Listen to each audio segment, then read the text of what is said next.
Welcome to this episode of Your Property Business. This is the podcast that help you as landlords, investors and aspiring investors to get the most out of your property business.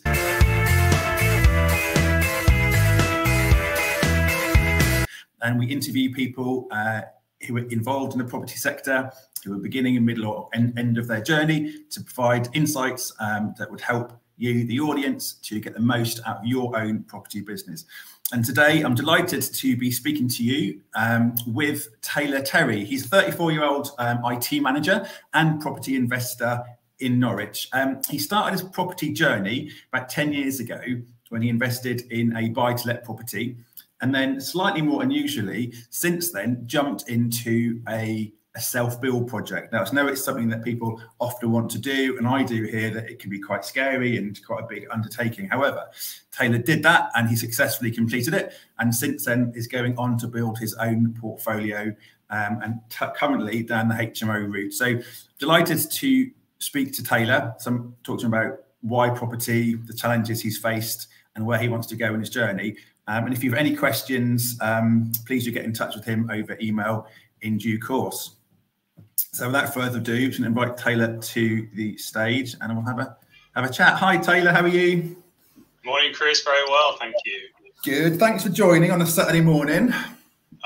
Pleased to be here. So, yeah, I'll just introduce you quickly. I think you heard some of that. So thanks for coming firstly. Can you tell me a bit about your journey, almost your property CV, and sort of tell me about your thought processes about how you got to where you are now?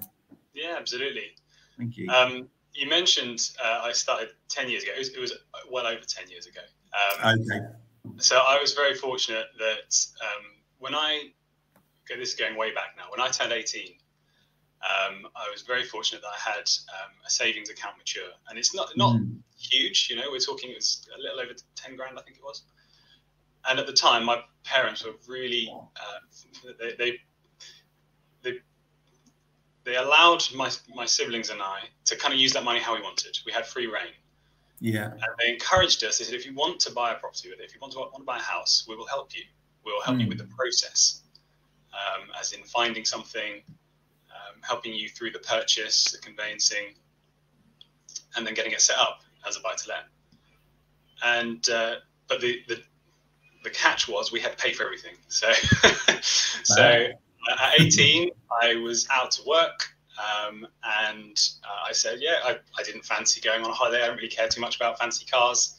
So I said, yeah, go on, then I'll take you up on the offer, sort of thing. And so I put that money into a buy-to-let. It was a very simple end terrace, 2-bedroom property, mid-80s. Hadn't had much done to it, so it was in a bit of a state. And we bought this. I think it was about 157. Yeah. 157, 500, something like that.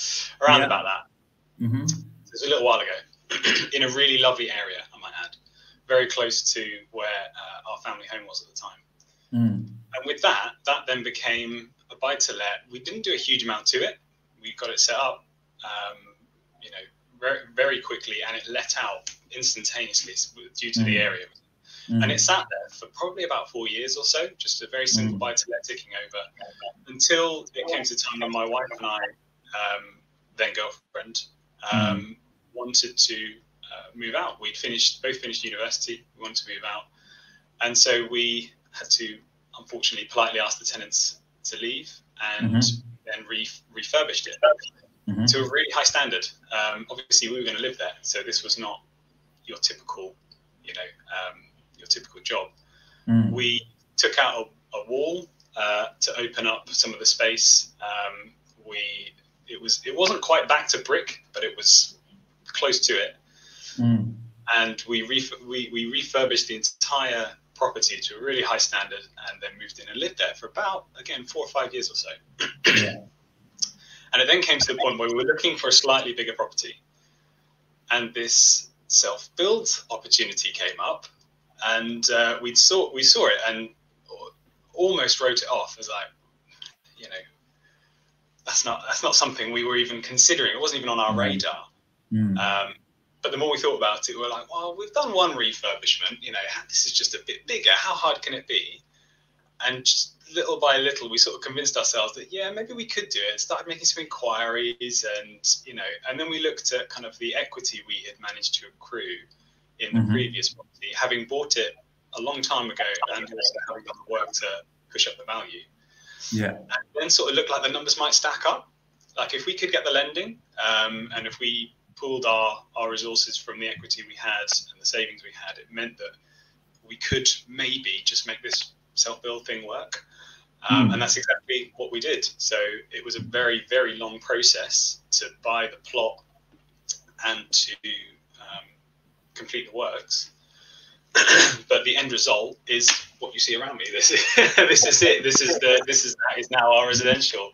You know, we live here. We love it here. It's, again, fantastic area, and we were able to build this place, you know, completely to our own spec, particularly on the inside. You know, as to, you know, internal configuration and the spec and everything. Yeah. So that again is a bit of a big jump, you know, going from one refurbishment to what was a sort of pseudo self-build project.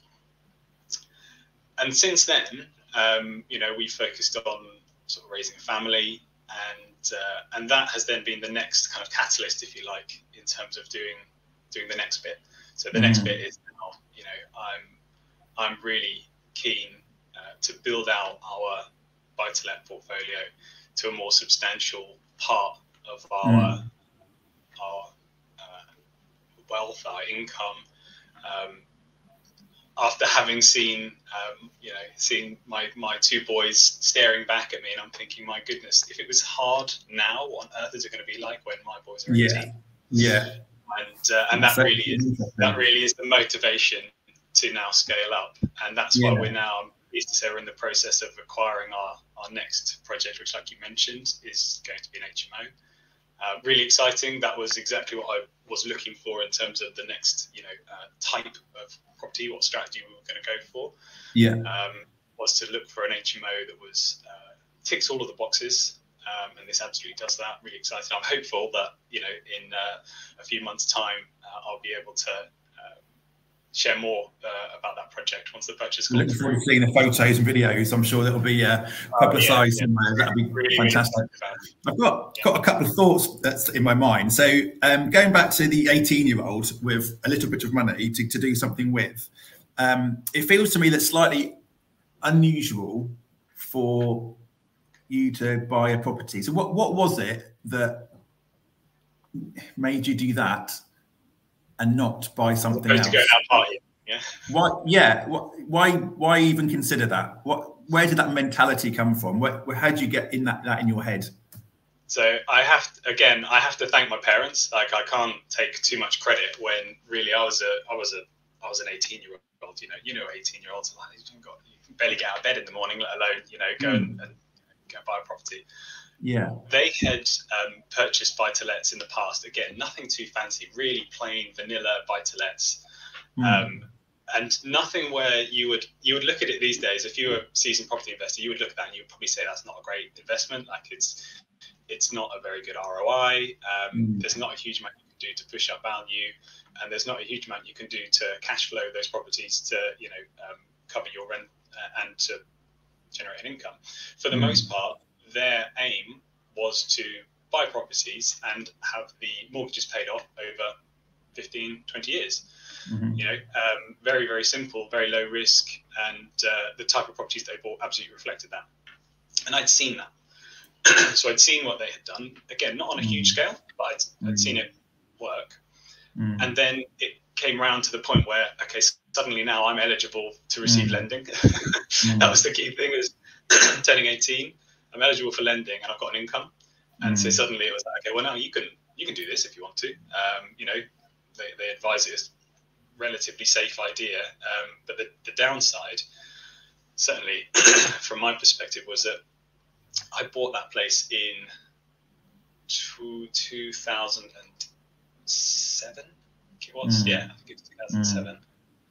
Okay, we all know what happened around that time. We all know what happened in 2008. Yeah, so I was locked in to a very expensive mortgage product whilst the rest of the economy tanked. and my rate suddenly became horrendous. And I'm then an 18-year-old on, you know, I was earning decent money actually. I was actually working at the Norfolk and Norwich Hospital. I always say it was one of the best jobs I ever had. I loved it. I was working in the operating theatres. I could do as much overtime as I could manage, and I wasn't really much of a sort of, you know, I still went out with my friends, but I wasn't like spending loads of money.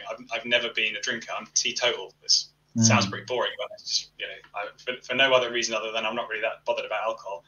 Yeah. And as a result, my expenditure was relatively low. I was still living at home at the time, and my aim was just to, if I can weather this storm, get through the you know, the sort of the dip. Were your mortgage payments higher than your rental? Yes. So you were paying for it at that point. So I had to not only, I had to maintain enough income to make sure I was covering my mortgage.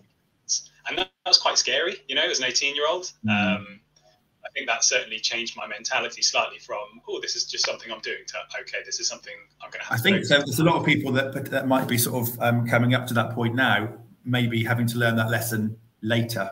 It sounds like you learned that lesson really early. That, you know, I mean, I was lucky. I was on one property, and it was affordable.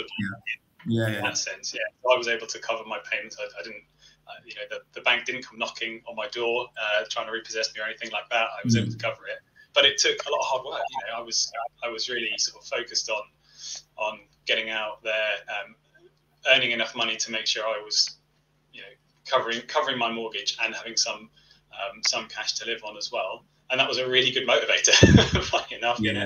Yeah. So roll forward to the was the buy-to-let, the self-build project, was that motivated by ROI or was it motivated by lifestyle, or where was that balance? Because they've done ticked both those boxes, right? ROI was probably not even an acronym I could spell at that point. Right. You know? It was absolutely. Can I do it? Can I create this? Is that? It was a case of, you can imagine we were looking for a slightly bigger property. It was a 2-bed, and we were thinking about, you know, at some point we're going to want to raise a family, and we were looking for, you know, a 3-bed, maybe a 4-bed that would meet our requirements. And the area that we were in NR4 was lovely, but it was a very expensive area, and so we couldn't really afford the type of property we were looking for in that area. Hence, we started looking slightly further afield. And with that, then came this, you know, golden opportunity for a plot of land with foundations laid and services run to it, and planning permission. So that was then this is really unusual, you know, and not something I've really come across before or since. And that then became the sort of thing. Well, if we could make it work, you know, actually, there's probably a fairly limited market for people who are interested in this type of project, this sort of scheme. And we're in a really good position in terms of we have no dependents. We're both earning an income, and we both have lots of time. So, you know, despite us having 9-to-5 jobs, you know, we didn't have children to worry about. We didn't have other dependencies. You know, our outgoings were relatively minimal, and so we felt that if anyone was going to do it, why not us? You know, we're sort of mid-20s, full of energy, and raring to go. And so we inquired and we pushed for lending, and we were able to sort of get that over the line. But it was never about, could this be, you know, could this generate a return? It was, we wanted a nice family home in a nice area, and also being able to sort of put our own stamp on it was a real kind of cherry on top, if you like.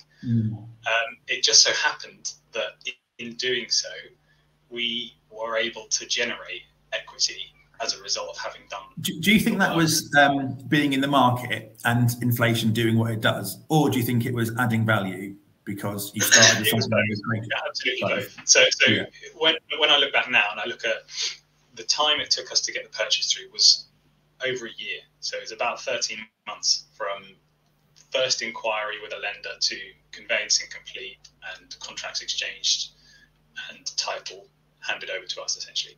So that's a really long period. It then took a further nearly a year or so to build out and us moving in. So that's a really long time.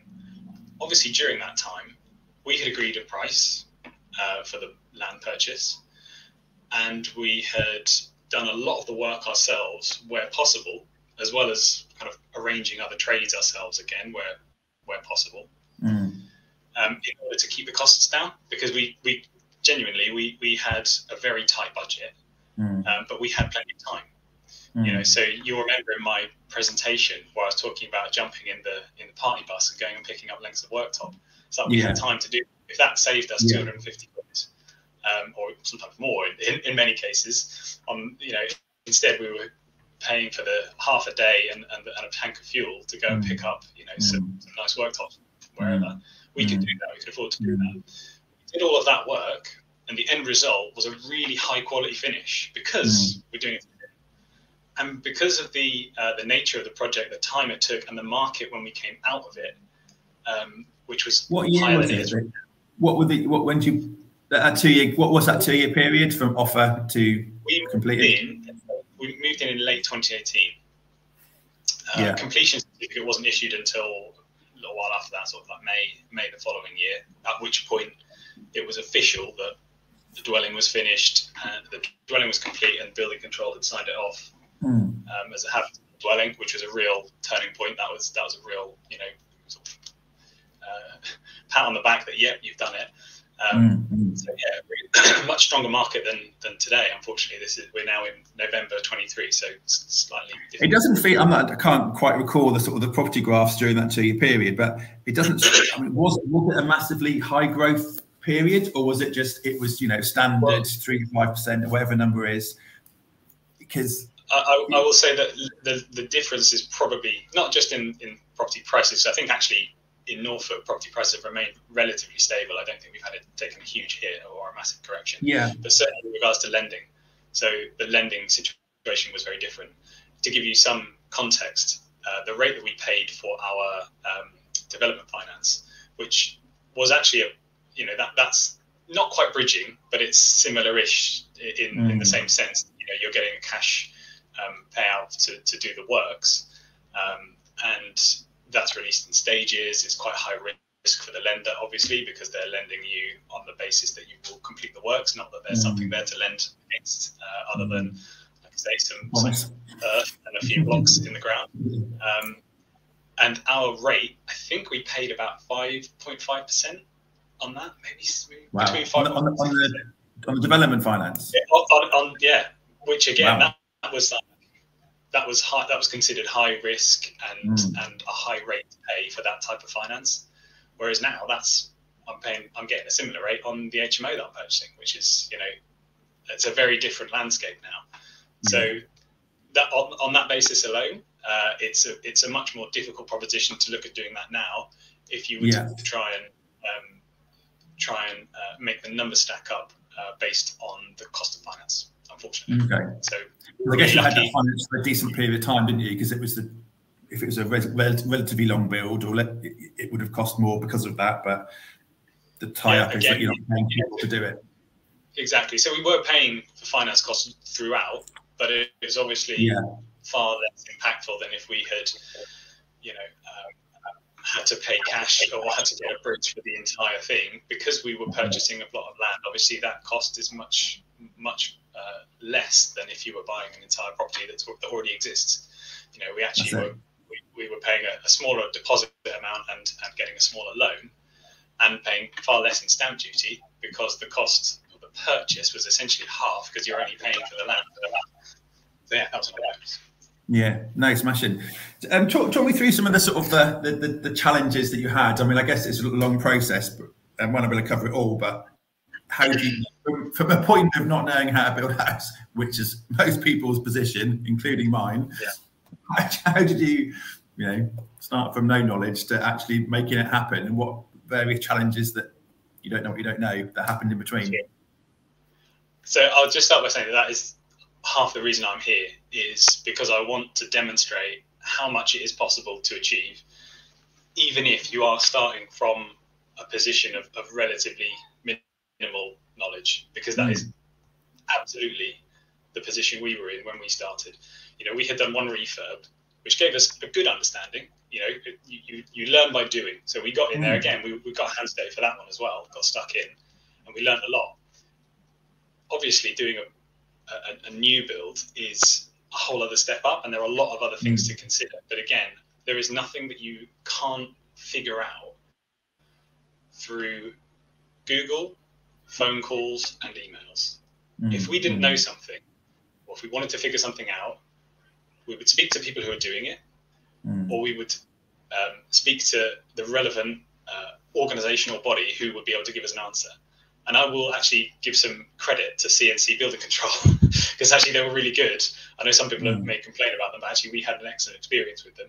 And even just last week, I'm calling about, you know, inquiring for building regs for removing a chimney breast, and they answered the phone within 5 minutes, and they gave me the answer I wanted, you know, in less than that. It's like, so if we needed to know something, I said, okay, I'm now at wind and watertight stage. What do you guys need to see? Okay, we need to come and inspect and make sure this is done, this done, this done, this done. Okay, that's a really important point to dwell on. Just I was at a conference at the weekend, and there's loads of nuggets that come out of it. But one of the ones I remember is who, not how. So, you know, who do I know who can answer that question? And often in the PIN meetings, I say to people, you've got experts around you, just ask them, because I've definitely been guilty in the past of holding on to a question far too long. And I can see you doing that in your daily life. You ask people, you network, you find the answers, and presume because of that, your progress is quicker than it might otherwise be if you Google it, or if you find out, or if you sit on a question. So I think that's really important, just highlighting that. Just ask the question, and keep asking until you sort of know, because I guess now you're at a different level of knowledge, education, etc. We learned so much from that project. It's hard to put, you know, it's hard to summarize. And you know, like I say, if we didn't know something, we would ask. If we didn't, and this is where you mentioned mindset. I think mindset was a huge part of it. Not that we really realized that too much at the time, but both of us, you know, we are problem solvers. This is me and my wife. We're quite tenacious, you know, in terms of going out there and getting what we want. And so with that, if we came across an issue, it wasn't doom and gloom. It was like, okay, well, how do we solve it? You know, it might be a setback, but it's not going to derail the whole project. Really, we didn't have a choice. You know, we had to get it over the line. And so with that, it came, okay, well, what's the problem? How do I solve it? And also, I think this probably goes a little sort of relates to my career, if you like. So my career is nothing to do with property. Property is very much an aside for me. And with my career in IT, so I studied computer science, and I have worked as a software engineer and programmer. And with software engineering and programming, quite a lot of the time you are working on other people's code. So you're starting with a code base and you're building on it, or you're editing it, or you're fixing stuff. And so you've always got a kind of a base, and you've always got something in mind as to what you're aiming to get to. And I feel like that I treated the property development in the same way, that I could look at what the end goal was. I could go and see, okay, well, how has this person put this wall together? How have they fitted this pipe work? You know, how have they done it? What did they do? And then I break it down and I say, okay, well, what would I need to do in order to sort of translate that starting point, that code base, into what I'm trying to do? How do I retrofit it, or how do I manipulate it into what I'm trying to do? And I can see a path to get there now. And now I know what I'm doing. Okay, and maybe I need some help on the way. Like, you know, for example, there were trades that we absolutely wouldn't have done ourselves for qualification. Thankfully, there's no gas on site. But, you know, getting things signed off by like a qualified electrician, for example, I'm going to need help along the way. But I know what my end goal is. My end goal is to have a consumer unit that's fully wired up, that has a stamp on it that says it's been checked and it's passed. You know, so I can see that. Okay, what do I need to get there? I need to run ring mains. I need to wire up light sockets. I need to wire up you know, switches, etc. And you did that. What am I trying to do? what are the steps to get there? How do I enable them? I think that's interesting, because having the end in mind is so powerful. I sort of ask people is sort of quite often is where are you trying to get to? What is, I mean, I think putting a number on it is quite helpful for me. Putting, what is the number you want to achieve and why? And I think without the number, it's hard to prioritize what the task should be.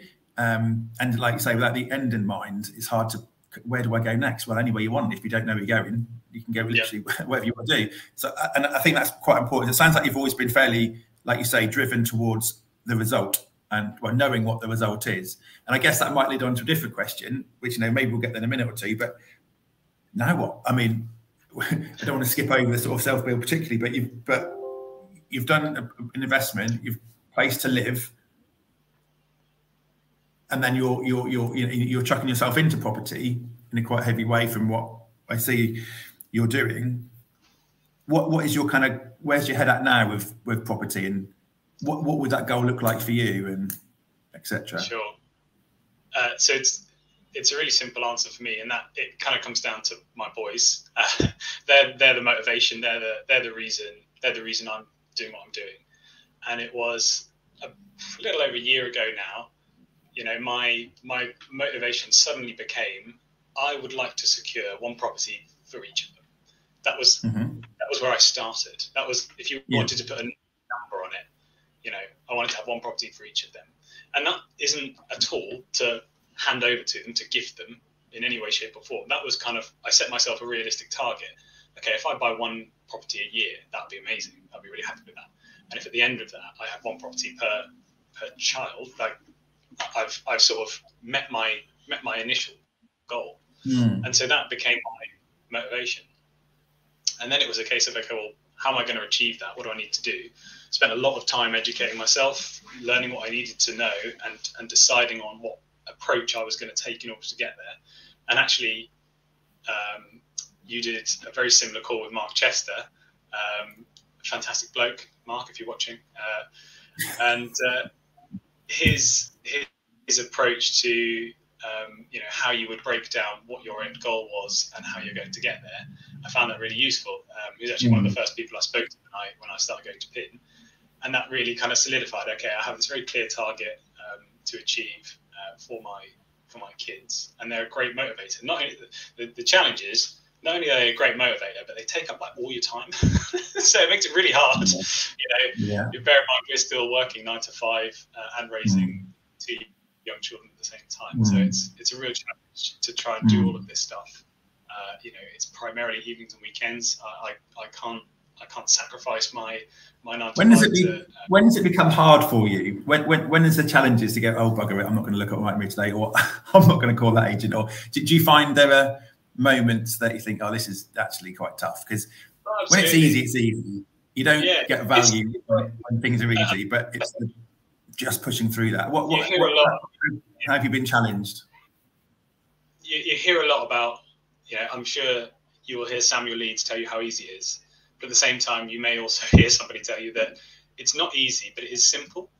And I would argue it's not necessarily easy or simple. It's a lot of hard work, and it's sometimes quite complex to get your head around exactly what it is that you're trying to achieve from a technical standpoint. And I mean that in the sense of there are quite a lot of hoops to jump through to secure a purchase, to be compliant in what you're doing, particularly around HMOs, as you know. And so it took a lot for me to kind of figure that out in the early stages. You can imagine that, I figured out quite a lot of stuff about the mechanics of construction. Like that was really enjoyable and a fantastic learning experience. But in terms of like the sort of legislation around rental, it wasn't actually until I started to kind of manage my own buy-to-let property that I started to learn about some of those aspects. And so I found that quite challenging again in the initial term, that there's quite a lot of stuff there that I didn't even know about. An agent is handling that, like yourself, doing a great job, and I didn't really think about it. But actually, I really enjoyed learning some of that, and that really helped me when it came to, okay, well, what's the next challenge to overcome? In this case, it's an HMO, so it's one step further, down the sort of level of complexity. Who knows what it might be after that, Yeah. But that was the sort of the biggest challenge, I would say, was getting educated and understanding how I'm going to meet all of these criteria in a market which quite often differs from, you know, some of the markets which are used as ideal investment locations on some of the platforms that you might experience when it comes to property education. So it's things like being able to buy a lovely big, 200 square meter, 5 or 6 bed property for 100k. You can't do that in Norfolk, particularly not in Norwich. So trying to find property that work is a challenge. But actually, I'm finding that the more time I've spent figuring that stuff out, it's become easier. It was certainly a challenge to overcome that in the initial term, but I found that the more I'm now talking to people about those types of investments, people are really interested. People want to come. You've got about 50 questions that they want to bombard you with, and on the plus side, I can answer those. You know, it's like I've really it kind of validates the work that I've done over the past year to learn as much as I possibly can about these types of investments, to make sure that I understand what I think a good investment looks like and how also you're going to make that work longer term. Yeah, that makes perfect sense. Just thinking, Taylor, about your next project. Can you talk to me a little bit about what you want to create? It seems like you've got a sense of your product in the market. I think you're putting a decent amount of effort into achieving what you want to, the product you want to offer. Give me a sense of why you think it's important to put that thought into your project. Absolutely. So one of the things we did with this place was to get it how we wanted it. Obviously, we're going to live there, and that meant doing it to a really high finish, high standard.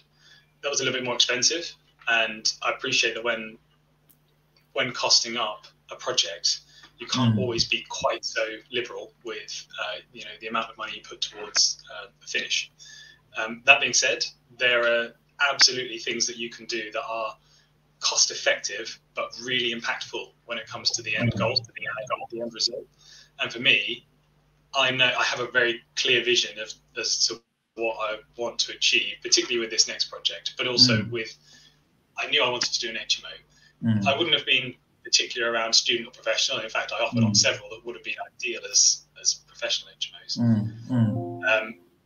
But I have a very clear vision as to what I want that to look and feel like, because I know what my end customer wants. I know what my client is looking for. And so that becomes, to me, it needs to tick all the boxes from the purchase angle, obviously, the location and the amenities and the type of property. But then in terms of the internal finish and the quality of that finish, like it has to meet a certain criteria in order to appeal to your target market. And particularly for this property that we're getting, or that we're in the conveyancing process for, its location is probably midway between the university and the city. So you could argue, like, well, if you were going for a university target market, somewhere like West Earlham would be your ideal, because of the proximity to the university. If you're going for the arts college, obviously you'd want to be a bit closer to the city. And this property, I know its location will work, obviously, partly because I know several people who've got similar properties in the area who've successfully let them out. But similarly, I've done enough research that I know that this will appeal for multiple reasons other than just being close to the university. So with that, I know I've ticked that box for location. I've also ticked boxes in terms of availability of parking, close, proximity to entertainment and to a local supermarket. It's got ultra-fast broadband. It's got garden space. It's got ample room for the number of tenants that we're looking to have live in the property. And we've got the means to add value to also improve that offering. And so that in my mind is, not only do I want to make it amazing because I want it to be the first property to let out when we go to market, but I also know that if I put a little bit more effort in now up front, I'm going to realize that on the revaluation when I come to refinance that in 2 years' time. I think what I'm hearing now is you've done a load of due diligence that gives you comfort that you will rent it out for the price you want. And I think sometimes that's one of the fears of would-be investors or landlords is, what if it doesn't rent? What if it's a void? What if a tenant trashes it? All those things can happen. But I think what you're doing and convincing yourself of is, I'm going to do my research, speak to people, and minimise and control some of those risks by what I buy, say location and garden space and quality and I think that's, you can't predict the future, but you can minimise some of those things, minimise the risk of the worst happening. But it sounds like you've done that thinking in a sort of a fairly structured way, and I think at that point you just go, because you've done what you need to do. It's not bought yet, it's not built yet, but it feels to me like you can see the end result having been here. You know what it's going to look like and feel like, and you'll make it happen. I've been visualizing this for 6 months, whilst I've been putting offers in. So it took me a little while to get to the point of that first offer. Between realizing that this is something I wanted to do, spending enough time, I watched a lot of YouTube,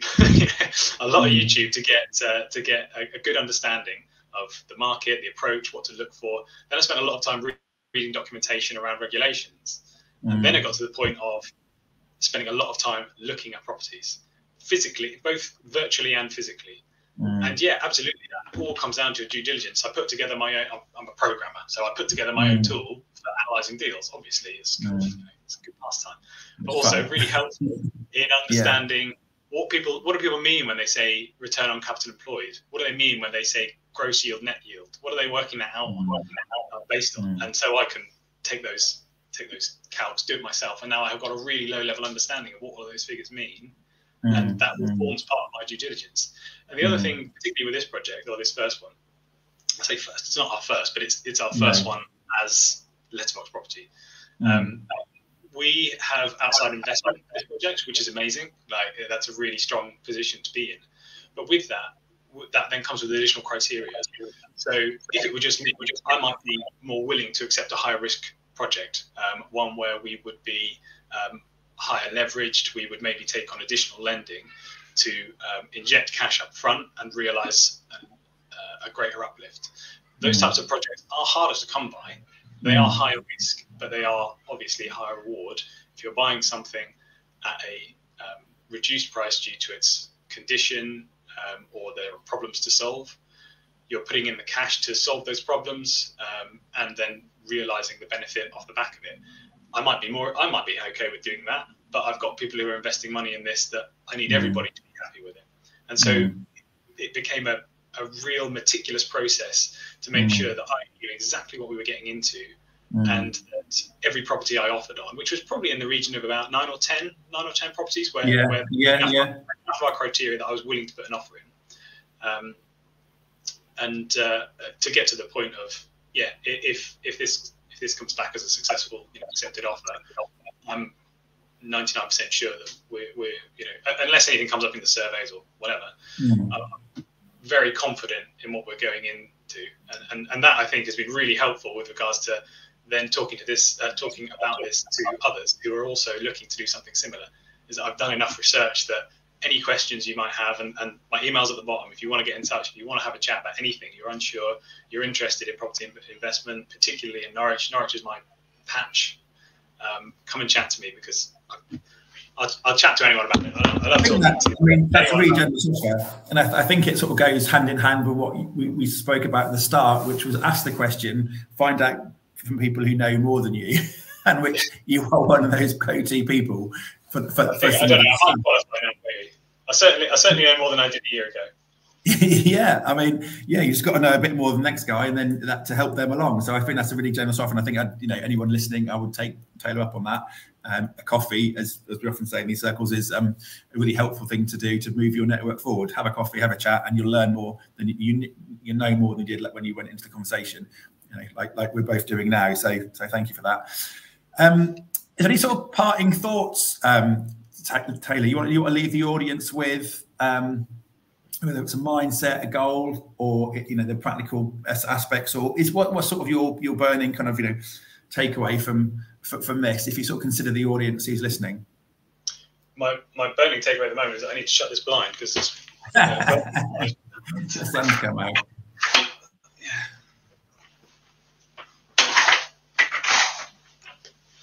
Don't worry, you can edit that out, I'm sure, Chris. I'll leave it in, it's funny. Great question. For anyone who might be watching, who is either in the early stages of their career, early stages of their property journey, I would love to get the message out there that it is possible. It takes a lot of determination and sometimes a lot of time, but it is absolutely possible what you can achieve. But also for anyone who's kind of on the fence, for anyone who's sort of thinking, well, maybe this might be something I do, I would look back to how I felt even, I don't know, 18 months ago, 2 years ago maybe. I would have never considered myself an entrepreneur. I had no intention at all of starting a business, of building a business myself in any way, shape or form. And in many ways, I'd fallen into the trap of being quite comfortable. I had a fantastic upbringing, but I certainly wasn't showered with cash and spoiled in that sense. But I went out to work, I got a university education, I started a career, and I've been happy along the whole way. And then suddenly something changed when I had children. And I don't want that to be a warning to anybody, but more of like a sort of a notice that at some point in your life, your priorities may change quite significantly. And I suddenly found that I was no longer content to just sit there and be. And I suddenly had this drive and this motivation to go and do more. And that didn't happen until I was early 30s, So it may be the case that, that may never have happened. But actually, I feel fortunate that it did. And suddenly it's lit a fire that has led to, it's led to Letterboxd, which is amazing, And I talked to you about the position you're in with your lettings business. And I look at those people like yourself who have got to the point of being able to employ others. And I think that's incredible, to be able to offer somebody else employment as a result of what you're doing. That's incredible. There's actually there's two people who are local to Norwich, both of which I went to school with.